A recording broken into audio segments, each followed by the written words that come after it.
Good morning class 9. Students, in the previous session we have discussed about distillation process. Okay, the method of separation of components of a mixture.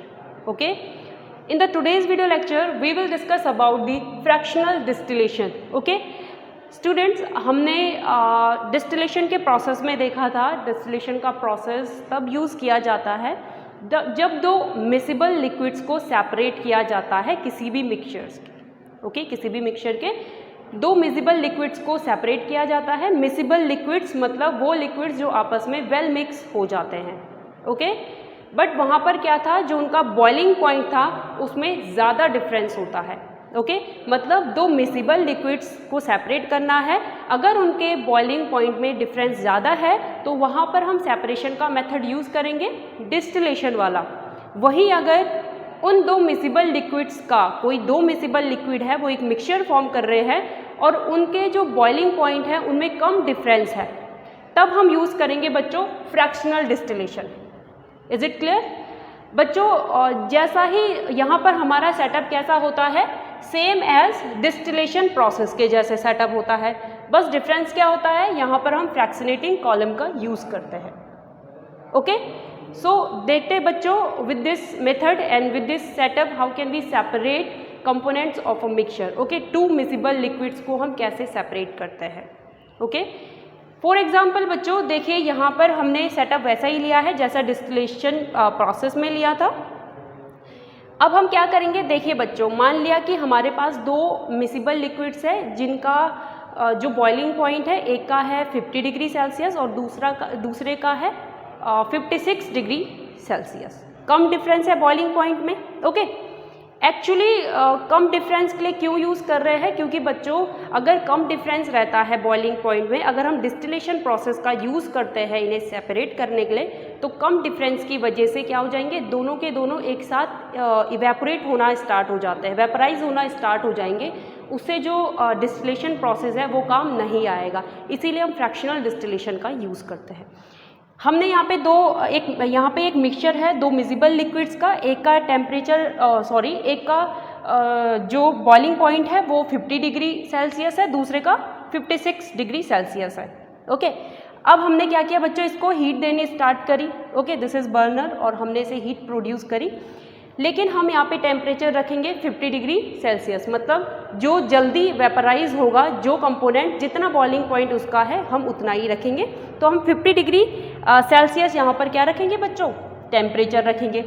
Thermometer हमने पहले से यहाँ पे add किया रहता है। Okay, सो अब क्या होगा बच्चों, देखिए जो आपका 50 डिग्री सेल्सियस वाला कंपोनेंट है वो इवेपोरेट होना स्टार्ट होगा।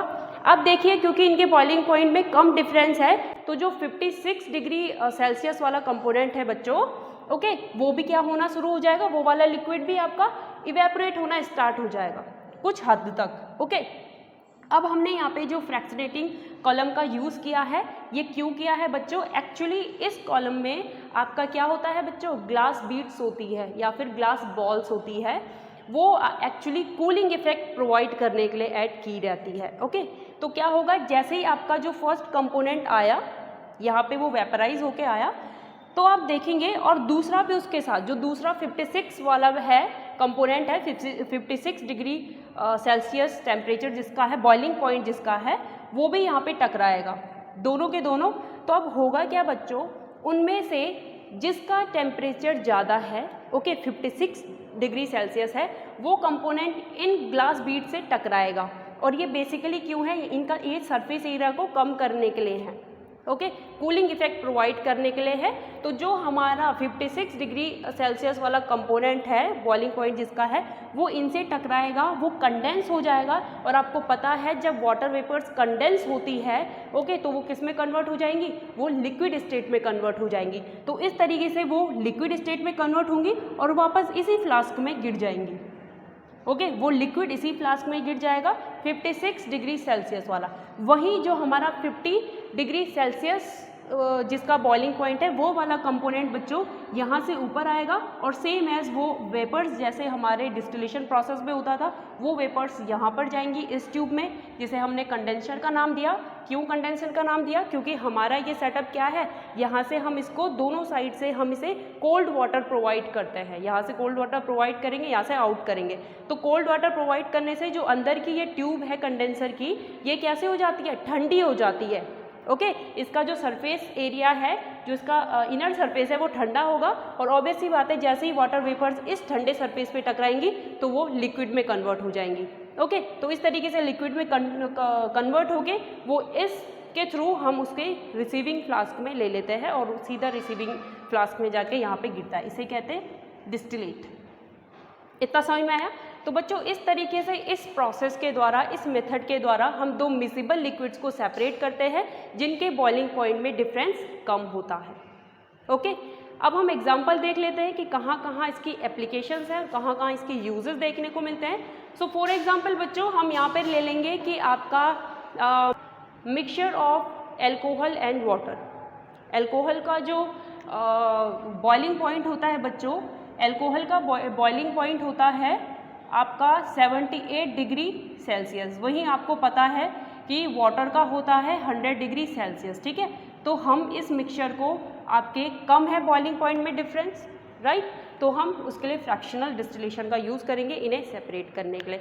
वही हम एथिल अल्कोहल और एसीटोन को भी सेपरेट करने के लिए फ्रैक्शनल डिस्टिलेशन का यूज़ करते हैं। ओके, और बच्चों हम इसका यूज़ कर सकते हैं एयर से जो डिफरेंट गैसेस है उनको भी सेपरेट करने के लिए हम फ्रैक्शनल डिस्टिलेशन का यूज़ करते हैं। और आपका जो क्रूड ऑयल होता है उसके डिफरेंट कंपोनेंट्स को भी सेपरेट करने के लिए, जैसे पेट्रोल, डीजल, ओके, कैरोसिन, इन सब चीज़ों को, क्रूड ऑयल के कंपोनेंट्स को भी सेपरेट करने के लिए बच्चों हम फ्रैक्शनल डिस्टिलेशन का यूज़ करते हैं। Okay, I will provide you notes about the fractional distillation and you will have to draw this diagram along with your classwork. Okay.